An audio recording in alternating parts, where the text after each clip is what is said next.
வணக்கம். தாய் டிவியின் உலக நிலவரங்களுடன் சந்திக்கின்றோம்.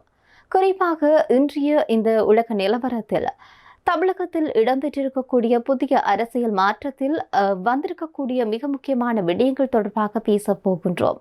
அந்த வகையில் பார்க்கிற போது தமிழக வெற்றி கழகத்தினுடைய தலைவர் விஜய்க்கு தற்போதைய சூழ்நிலையில் மிகப்பெரிய சவாலாக இருக்கக்கூடிய விடயம் என்னன்னு சொல்லி சொன்னா, அது அரசியல் எதிரிகளினாலோ அல்லது வெளியிலிருந்து வரக்கூடிய அரசியல் சார்ந்த கட்சிகளாலோ அல்ல, மாறாக அவருடைய சொந்த கட்சியினுடைய உட்கட்டமைப்புகளும் சில நிர்வாகிகளுடைய செயல்பாடும் தான் என்ற பேச்சு தற்போது அடிபட ஆரம்பித்திருக்கிறது.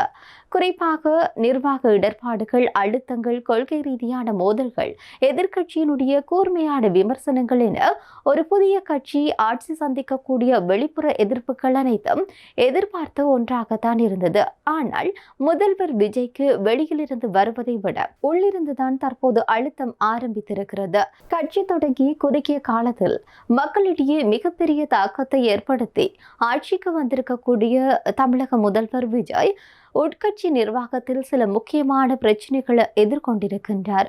குறிப்பாக கட்சி பொறுப்பிலும் மக்கள் பிரதிநிதிகளாக இருக்கக்கூடிய சில நிர்வாகிகளுடைய செயல்பாடு, அவர்கள் செயல்படும் விதம் மற்றும் அவர்களுடைய துறை சார்ந்த அறிவு என்பன மிக குறைவாக இருப்பது என்பது கவலையை ஏற்படுத்துவதான விமர்சனங்களும் தற்போது எழுந்திருக்கிறது.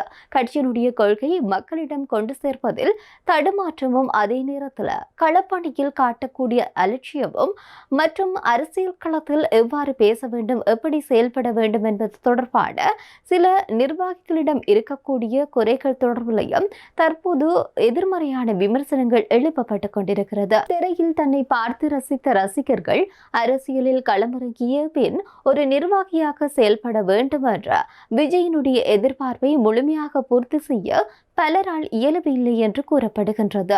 ஒரு அரசியல் கட்சியை வழிநடத்தும் போது தொண்டர்களையும் முதல் மற்றும் இரண்டாம் கட்ட நிர்வாகிகளையும் ஒரே நோக்கோடு வருவது என்பது சாதாரண விடயம் என்று சொல்லி நாங்கள் சொல்லிவிட முடியாது.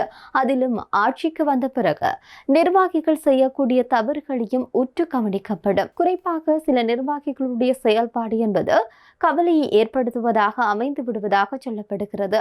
அதிலும் குறிப்பாக ஒவ்வொரு துறையும் எதிர்க்கட்சிகள் உற்று நோக்கி கொண்டிருக்கக்கூடிய நிலையில் உட்கட்சி பூசல்களையும் நிர்வாக அறியாமைகளையும் சரி செய்வதே முதல்வர் விஜயினுடைய மிகப்பெரிய ஒரு விடயமாக மாறிக்கொண்டிருக்கிறது. எனவே மக்கள் மத்தியில் முதல்வர் விஜய்க்கு மிகப்பெரிய ஒரு ஆதரவு அலை இருக்கிறது. அந்த அலையை தொடர்ந்து தக்க வைத்துக் கொள்வதற்காகவும் மக்கள் சரியான தீர்வை தான் கொடுத்திருக்கின்றார்கள் என்பதை புரிய வைத்துக் கொள்வதற்காகவும் ஒவ்வொரு கட்டங்களையும் மேற்கொள்வது என்பது மிகப்பெரிய ஒரு சவாலாக மாறியிருக்கிறது. ஏனென்றால் இது ஒரு நேரடி போர். அதற்கு தகுந்தால் போல தேவையான திட்டங்களையும் பிரச்சார அமைப்புகளையும் எளிதாக உருவாக்க வேண்டும்.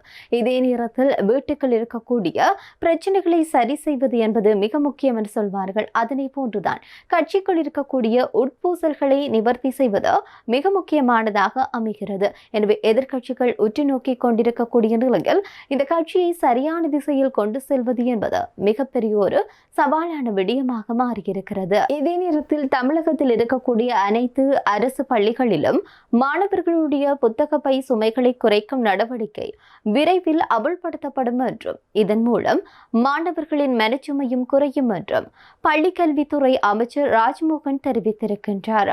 அண்ணா நூற்றாண்டு நூலகத்தில் நடைபெற்று வரக்கூடிய பாடத்திட்ட தயாரிப்பு குழு கூட்டத்தில் கலந்து கொண்டு பேசிய அமைச்சர் சில விடயங்களை முன்வைத்திருக்கின்றார். அந்த வகையில் தமிழ்நாட்டின் கல்வி முறை இப்போது முதல் மாறுகிறது.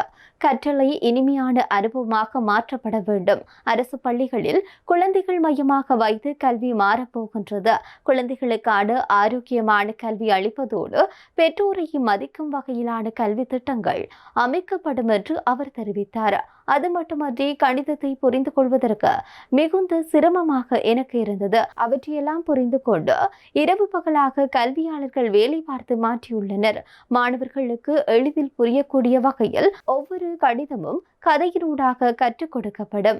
கணிதத்தை கற்கும் போது இனிமையான அனுபவமாக மாற்றும் வகையில் கதைகளின் வழியே கணித பாடம் நடத்தப்படும். புத்தக பை சுமையினி இருக்காது. அப்போது மாணவர்களுடைய மனச்சுமையும் குறையும். பாட புத்தகங்கள் வண்ண புத்தகமாக பாடமாக மாறும். புத்தகங்களில் வண்ண பாடங்கள் அதிகரிக்கப்படும் என்று பல விடயங்களை அவர் எடுத்துக் கூறியிருந்தமையும் குறிப்பிடத்தக்கது. எனவே தமிழகத்தில் புதிய ஆட்சி ஒன்று நிலவி வருகிறது. இந்த நிலையில் இந்த ஆட்சி தொடர்பாக வந்திருக்கக்கூடிய குறிப்பிட்ட சில விடயங்கள் தொடர்பாக இன்றைய தாய் டிவியின் உலக நிலவரங்களுடன் பார்த்திருக்கின்றோம். மற்றும் ஒரு உலக நிலவரத்துடன் சந்திப்போம். நன்றி.